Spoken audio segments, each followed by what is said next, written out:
Hi guys, আমার সন্ধ্যা কিচেনের দেখেন আমি নতুন স্যান্ডউইচ বানাচ্ছি। আলু ডিম দিয়ে এটাকে পুর করে নিয়েছি আমি। এটাকে এখন আমি তেলে ছাড়বো, বেসনটা মাখিয়ে তেলে ছাড়বো। তেলটা গরম হতে দিয়েছি, তেলটা গরমও হয়ে গেছে।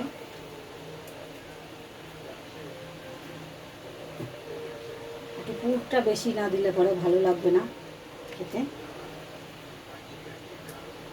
এই জন্য একটু পুরটা বেশি করে দিচ্ছি যাতে খেতেও টেস্ট লাগে। যাতে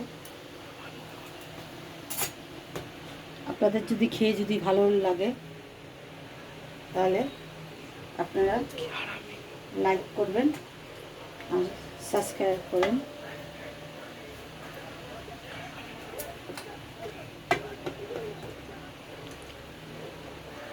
হাতটা ধুয়ে নিই, তারপর ছাড়বো। তেল গরম হয়ে গেছে, একটা একটা করে এবারে বেসনে মাখিয়ে মাখিয়ে ছাড়বো।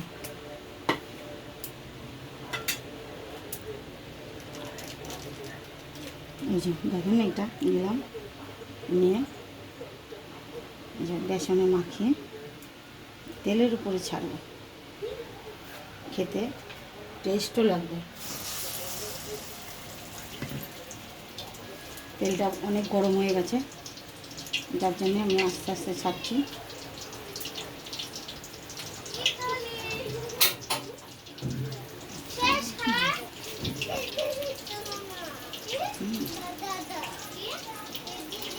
দেখেন স্যান্ডউইচটা দেখেন কত বড় হবে, খেতেও টেস্ট লাগবে।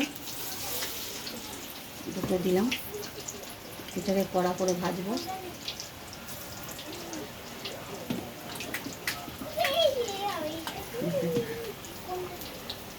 এটা টেস্ট হবে।